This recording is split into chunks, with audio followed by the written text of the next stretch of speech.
Good evening. This is Maestro Cotello with the Dawn of War 2 Retribution Elite Modcast. Today we have a 1v1 on Jarilo's Forge. Our first player today is Soul Drinkers, playing as the Eldar Warlock. The Warlock is a melee hero to start out.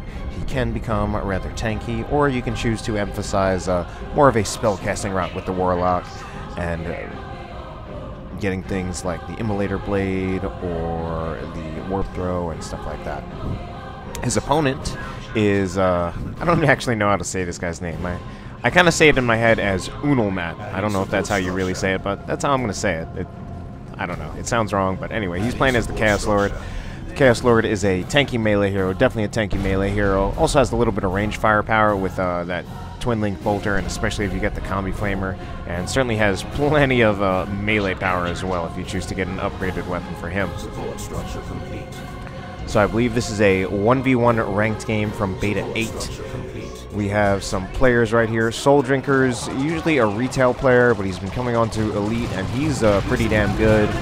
Unelmat is this guy who he seems to actually pretty much play 1v1 exclusively, and then we'll usually just put up lobbies for 1v1, and he seems pretty solid as well. I'm gonna guess that was an accident right there. He retreated his Chaos Space Marines. I think he meant to just retreat this Heretic squad so that it wouldn't get, like, totally killed by the Warlock. But I think he probably should have and probably meant to keep those Chaos Space Marines in play to focus down the Warlock a bit. I think that was a mistake. So Unelmat playing the Chaos Lord, Soul Drinkers playing the Warlock. The Warlock, definitely a hero that has generally been considered very, very powerful in Elite Mod. The Chaos Lord, classically, always a good hero. And certainly capable of really being able to compete in any matchup in the game. And probably the strongest Chaos hero overall. So, not too much in terms of, not too much has happened. Certainly nothing too dramatic has happened in terms of early engagements and early map control. We see that it's obviously, or not obviously, Unelmat, I guess, came out on the slightly better end of initial map control. Both players putting down power farms, but there haven't really been any bashes yet. Unelmat going with a very standard Chaos opening, getting 2 Heretics and a squad of Chaos Space Marines. We already see that he's gotten a Eternal War upgrade on his Chaos Space Marines, and he's also gotten the Combi Flamer, so he's actually got a decent amount of range DPS, actually turning his Chaos Lord into a ranged unit. And if we look, just the ranged burst that we had there from the Chaos Space Marines and the Chaos Lord was actually enough to scare these Howling Banshees off, because it actually took off about a third of their health pretty quickly. And then if they were actually used in engagement, they would probably be losing models. Generally, Howling Banshees, you want to try to manage it so that they are going into engagements with most of their health. But I mean, yeah, we're still looking at the range damage coming out of this Chaos Lord, and this is something that is not immediately obvious about the Combi Flamer. Certainly, when you first see the Combi Flamer, you just kind of think, oh, you just get that for the Immolate ability. And I'm actually very, very shocked to see Soul Drinkers unfortunately just completely drop his micro and lose that Shuriken Cannon. But this Combi Flamer increases, it basically doubles the range damage of the Chaos Lord. And he actually gets 100% fire on the move. So he basically gets the damage only slightly worse than the Commando Knob or the Tech Marine. And he's getting it with 100% fire on the move. This could be very dangerous here if we get some force melee. Maybe even, well, I think Kill the Weak, if it was not on cooldown, actually could have been used there to get a few Banshee models. If a Heretic squad, well, his melee Heretic squad had actually retreated because they were being chased down by those Banshees. Meanwhile, we have another Heretic squad that has been upgraded to have grenade launchers, which is a decent choice. It's another way of dealing with setup teams. Just because it's doing area of effect damage, usually bleeding models very quickly, and you can also use the grenade barrage ability from the Chaos Heretics to disrupt the Guardian weapon team. And especially with a hero like the Chaos Lord, you can also use that in combination with Heretic Worship and the Chaos Lord himself to very quickly get the Chaos Lord in to actually tie up the Guardian weapon team. Now, I think Soul Drinkers is a little bit behind on his build because he unfortunately derped and lost his original Guardian weapon team. So right now he only has a single Dire Avenger, a single Banshee, and a Guardian weapon team, which is a very, very short build. I think typically, certainly I'd say I say classical, even though classical, I'm using that term very loosely. I think a lot of the typical builds from probably Retribution retail throughout basically just through the life of Retribution. The typical builds for Eldar have probably been Dire Avenger, Banshee, into either double Guardian weapons teams or Shuriken cannons back in retail, or the 1-1-1-1 build, which is basically just one of all the Tier 1 squads, and instead of getting a second Guardian weapon team, you would get a Ranger squad. So Soul Drinker so far, he hasn't gotten anything like that. He is a little, again, he might be a little bit behind because he lost one of his Guardian weapons teams, so he already spent the resources to get 2 Guardian weapons teams. He just only has one of them right now. But right now, and I think what we're seeing here, neither of these players have really had a significant power bash. They've really just been trading engagements in the middle. Aside from that Guardian weapon team loss, there really hasn't been anything decisive. So we'll probably see these players go in, depending on what Soul Drinkers chooses to do. If Soul Drinkers chooses to get another unit in Tier 1, then Unelmat will probably make it to Tier 2 quicker. While otherwise, if Soul Drinkers chooses not to get another unit, we'll probably see these players get to Tier 2 and at roughly even tech, and that's probably how things will go. Yeah, both players are going to Tier 2, and I think Soul Drinker's had the resources for a little while. Yeah, because he's got 25 power immediately after selecting Tier 2. So really, right now, at least in terms of resources, these players are pretty even, having the exact same power income and only a slight difference in their requisition income. Now, Unelmat has a Havoc, and the Havoc is something that can be, on the one hand, it can be very, very risky against Eldar, in part because a single flank by a squad of Howling Banshees can actually wipe a Havoc squad from full health, which is very, very dangerous, because the Banshees, of course, do have their power melee damage, so they'll be doing bonus damage against the heavy infantry armor of the Havoc. And the Havocs don't have melee resist, which is pretty big. Considering Tactical Marines and Chaos Space Marines actually have melee resist, and those squads already get absolutely destroyed by Banshees once Banshees actually close into melee. It's just a really, really bad situation if Banshees actually get into melee with a squad like a Havocs or a Devastators, because you can actually potentially lose the entire suppression team just once. Now at this point, Unelmat is now actually definitely taking the lead. Both these players actually floating a bit, maybe going for Dreadnoughts. In fact, we do see a Wraith Lord coming out of Soul Drinkers, so he is going for a Walker. Unelmat actually, he has the resources for a Walker. He didn't have the resources before. Unfortunately, this is now Unelmat dropping his micro, and he's definitely going to lose this squad of Heretics. Unelmat actually, interestingly, choosing to make a squad of Plague Marines his first purchase in Tier 2, which is it's interesting. And we also see that Unelmat has really taken the map control, taken most of the middle of the map. He's bashed his first generator pretty much at the start, right there. And unfortunately, I think we're going to see Soul Drinkers possibly lose another Guardian weapon team. I think this one actually will get out of there alive, but still a very close call. And I think Unelmat's got some... Unelmat, although he has had the map control and he has an enormous lead in VPs, he's winning by over 300 victory points. I think there are some challenges he's going to have right now. First of all, he lost his squad of melee Heretics, so there's not a whole lot to protect his grenade launcher Heretics, as well as his Chaos Space Marines from the Howling Banshees. He's basically going to be relying on the Havoc suppression, as well as the Chaos Lord himself. So, kind of a big loss to lose the melee Heretics, although he is getting a squad of Bloodletters right now. Also, there is now a Wraith Lord out on the field. Now, Unelmat interestingly chose to get a squad of Plague Marines. Again, that's a very interesting choice to just get out of Tier 2, because it almost seems like a defensive choice. Like, you're getting it just in case your opponent gets a vehicle. Because, again, if your opponent doesn't have a vehicle, Plague Marines are definitely not going to have a huge impact. Although right there, I think they did actually take out the Warlock, purely just because he was overextended, however.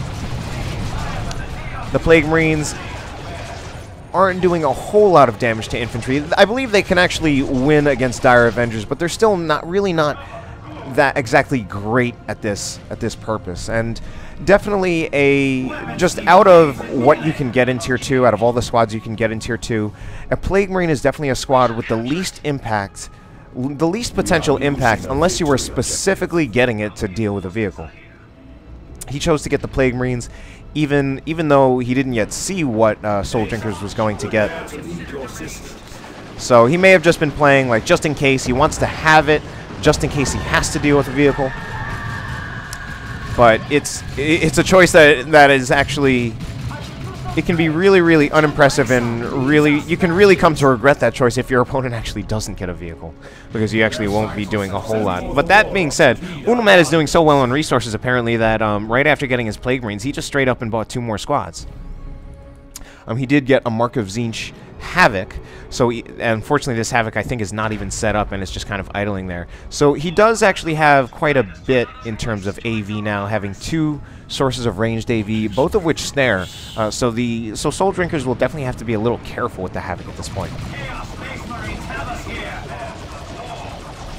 Bloodletters teleporting in. They will certainly force off this Guardian Weapon team. Oh, but they missed target, and they are not actually targeting the Guardian Weapon team. Yeah, so they kind of went for someone else, and they kind of get forced off now a little prematurely, I think. Wraithlord also has not been upgraded to have any shoulder-mounted weapons, so we might also see maybe Soul Drinkers is kind of waiting on that, choosing to, maybe he wants to just wait and see if Unelmat actually does decide to get some kind of vehicle. But at the same time, also, if he's maybe counting units or just like trying to look at what Unelmat has gotten so far, he might be able to see, well, Unelmat actually got 2 squads in Tier 2. He got a second, well, actually, I mean, he got 2 squads in Tier 2. He got the Bloodletters, he got the Plague Marines, and he got a second Havoc. Unfortunately, he did lose one of his Havoc. And that's unfortunately part of what I was talking about with Unelmat not actually having much to really deal with the Howling Banshees. And I mean, there they were able to just walk straight in. That was very slow reactions from Unelmat, and even with slow reactions, he could have lost that entire squad. But he also has to contend with this Warlock, and this Warlock has the Jedi build. So that build is the combination of the Merciless Witchblade, the Champion's Robe, and the Heart of Darkness. This is a very tanky build for the Warlock because he gets an energy shield.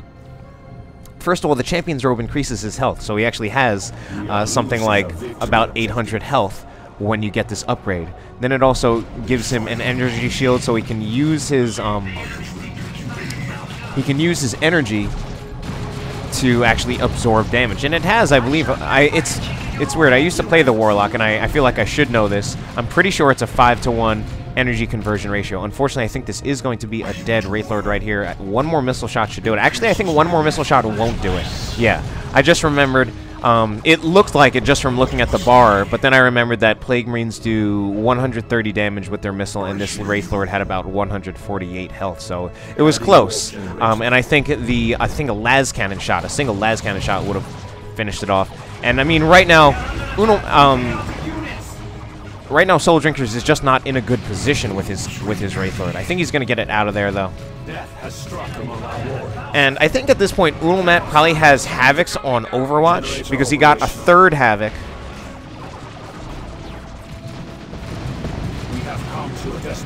And unfortunately, at this point, he's relying pretty much on the Havoc to control the Banshees. And already his Havoc has been breached.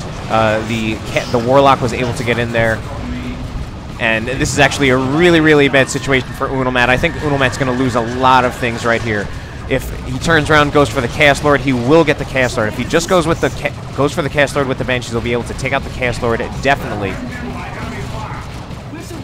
All right, he got the Chaos Lord. He almost didn't get the Chaos Lord, which could have been a mistake. And I mean, he could have lost a whole lot more.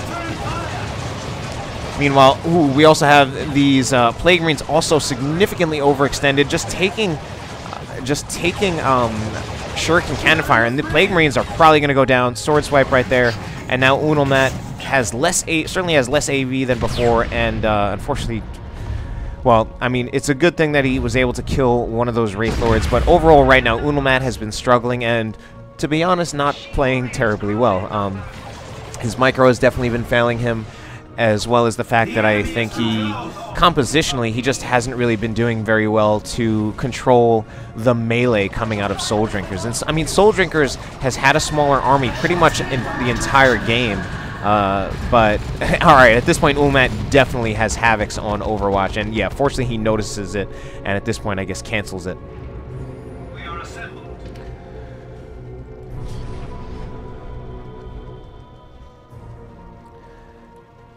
But, yeah, so I think Unelmat is suffering by not having a squad of melee heretics, which are really, heretics are... It's interesting because there are people definitely say that heretics have trouble scaling, and that they don't scale as well as other tier 1 melee squads. But there are definitely still very important uses for them, and I'm not even talking about worshipping and repairing. I'm still talking about using them for combat, and one of the big things is using them as a melee counter. Since they are just one of the best ways to control Howling Banshees. Because the problem with the Chaos Lord can certainly be used as a Banshee counter, but that assumes that the Banshees go to the Chaos Lord. To some extent, the Banshees can dodge the Chaos Lord and just go for a different unit. Like right here, these Banshees can just go forward and just go for this Havoc. And this despite the Banshees being suppressed, this is still an absolutely terrible situation for the Havoc. And this might still be another wiped Havoc. Alright, I think this lead model is going to get out of there. But I mean, still, 2 models lost very, very unnecessarily. In part because I feel like Unelmat is still just not really controlling these Howling Banshees. And as is, we might even have the end of this Chaos Space Marine squad right here. That was a very, very close call. But, you know, to be honest, I'm going to say at this point, I actually think Unelmat should buy a new squad of Heretics and get an aspiring champion as a way of dealing with these Howling Banshees. Because even if the Heretics don't, certainly at this point, a level 1 squad of Howling Banshees with an aspiring champion is not going to win against a level 4 Howling Banshee squad with their Exarch. But the main thing is just the control that you get out of Doomblast. And this is one thing, if you play Chaos, the control you get out of Doomblast is so crucial for using against melee units. It's roughly your equivalent to the Scout Shotgun Blast, even though it certainly works in different ways, and it's, to be honest, a lot less efficient, even though it can also at the same time be a lot more deadly. But that really is one of the best ways of controlling melee units. Because you get that suppression, because Heretics are a lot harder to avoid. You can't run past Heretics as easily because they'll be able to charge in usually and be able to catch up eventually. Even though they have speed 5, they should be able to use their melee charge. They should be able to eventually get to whatever unit Banshees are targeting.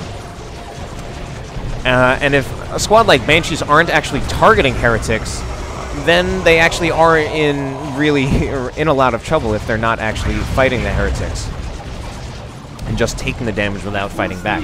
That being said, in spite of a lot of the troubles that Unelmat has been having, he's still doing very well. Soul Drinker's perhaps struggling a bit in his own ways. So far he's lost 2 Wraith Lords. I thought he was going to lose the Guardian weapon team right there, and it's very risky to keep a Guardian weapon team in like that.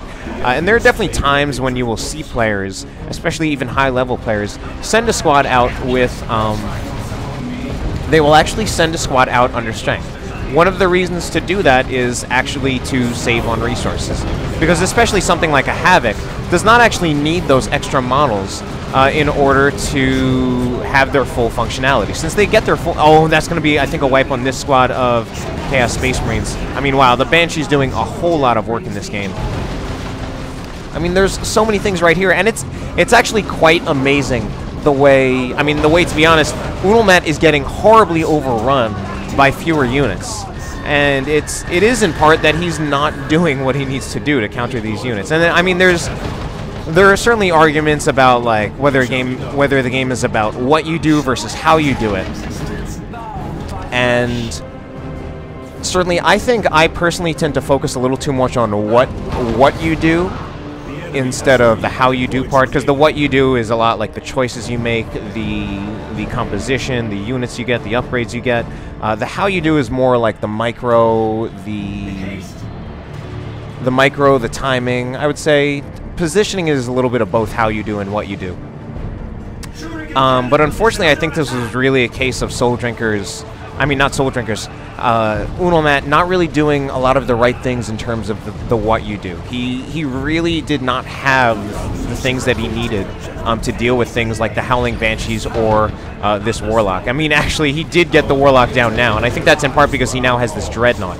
The Dreadnought is something that can deal with the Warlock, because the Warlock, when he has that Jedi build, is ridiculously tanky, especially now that he's level 1.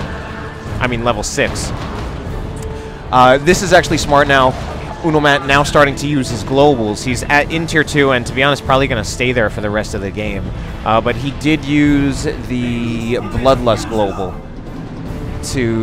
which is kind of like an ability.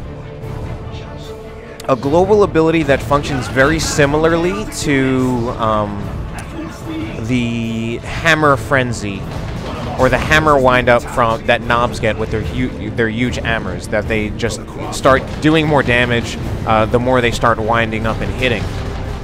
But it's for your entire army. It's just a global, ability. And especially now, with this Seer Council out on the field, Unelmat really needs to deal with this. So in terms of what he can use that can really effectively deal with this, first of all, he might actually be able to get a wipe on the Seer Council.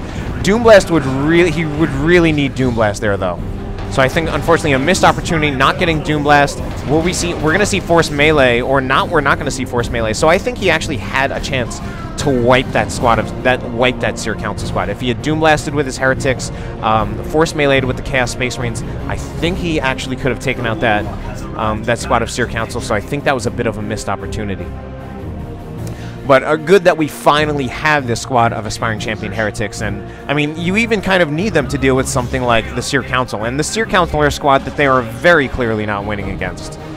Even the squad of Howling Banshees, right now at level 4, they're definitely not winning against, so they're definitely not winning against the Seer Council either. I think it would even be worthwhile now for Unelmat. He's getting another Havoc, and at this point I actually think that's not the thing for him to do. He has lost, I mean, he's lost about like 3 Havocs in this game. I actually think he might want to switch his weapons for the Cast Lord, and he is doing that, so good. He is starting to adapt and make some good choices. I think he wants to switch to the Lightning Claws.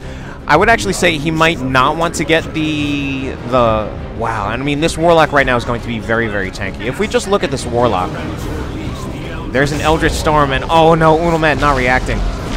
Oh, he does kind of react in the end. But I mean, if we look at how tanky this Warlock is right now, and I feel that Unelmat has not really dealt with this Warlock appropriately either. This Warlock right now, he has 1,000 health. He also has 165 energy times 5, so if we quickly do the math, that's going to be, let's see, 5 times 100, 500, and then 5 times 60. So he's got about now another 900 hit points basically on top of his 1,000 health. So we're talking about a Warlock with almost 2,000 hit points basically right now. And I think he just took out another squad. And part of what's also working out about this build is that the Warlock is getting fed a lot, and even though he's dying, I mean, he died, but he's also getting fed a lot, so he's getting more levels. At least there he did die, so that will be nice for Unelmat. He's just loading up on Havocs. I mean, it is good that, again, that he got the Lightning Claws. He might want to upgrade this Dreadnought to Mark of Khorne. That is something that would actually do very well against all of these Eldar melee units. Because the Eldar melee units, what they definitely, although they definitely have some strengths over a lot of many of the other melee units. First of all, in one sense, power melee is an advantage, because it just makes them incredibly, ridiculously lethal against heavily armored units. Additionally, they have faster speed. We got Seer Council, I believe their speed I mean, we're going to see another Havoc dead right now. So again, unfortunately, probably. Actually, this one just might get... No, it's not going to get there out of there alive.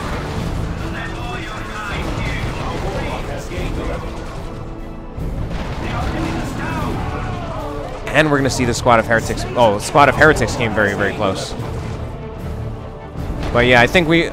One of so power melee is a huge advantage of these Eldar melee squads because it just makes them stupidly lethal against heavy armor units, and also with their higher speed compared to most other melee units in the game. The Warlock himself, oh, he only has regular melee on this Merciless Witchblade. What all of these units have in common, the Seer Council, the Howling Banshees, and the Warlock, is that they do not have, for the most part, they do not have heavy melee, aside from the Banshee Exarch, which is not really quite sufficient to take on a walker. So, I think a Mark of Khorne Chaos Dreadnought would be a good idea. Honestly, more melee heretics. I would say, I mean, like 2. And he would also, I think, really, really want to use that... Oh no, he's going to lose another havoc. I think that Bloodlust Global... that Bloodlust Global would also be very, very critical. Like, especially at this point, he wants to... I think he would want to use that Bloodlust Global, like, every chance he has. Unfortunately, he's going to lose another squad of heretics.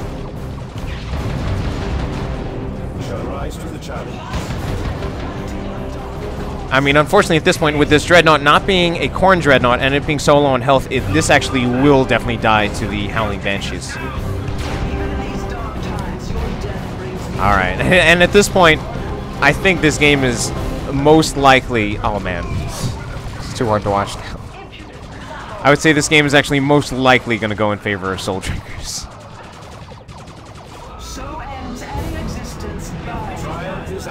And that's it. Unelmat concedes. So, there were definitely a lot of things that were painful about that replay. And part of me hates to post a replay like this because I know that there are going to be people who are going to just post comments saying like, oh, Eldar is so overpowered. And I mean, at the same time, there are definitely people who often complain about the Chaos Lord being overpowered. And these are two very powerful heroes. And we did see some examples of some very powerful units. Unfortunately, I think in this case, Unelmat had a huge lead for a while, and I think he had map control. He was being aggressive in the early game. Unfortunately, I think he did not do well on the what to do of basically dealing with all those melee units. He was getting totally overrun by the Banshees and the Warlock, and then, I mean, certainly the Seer Council, he really wasn't able to deal with that either. In any case, hope you enjoyed the cast. Have a good night.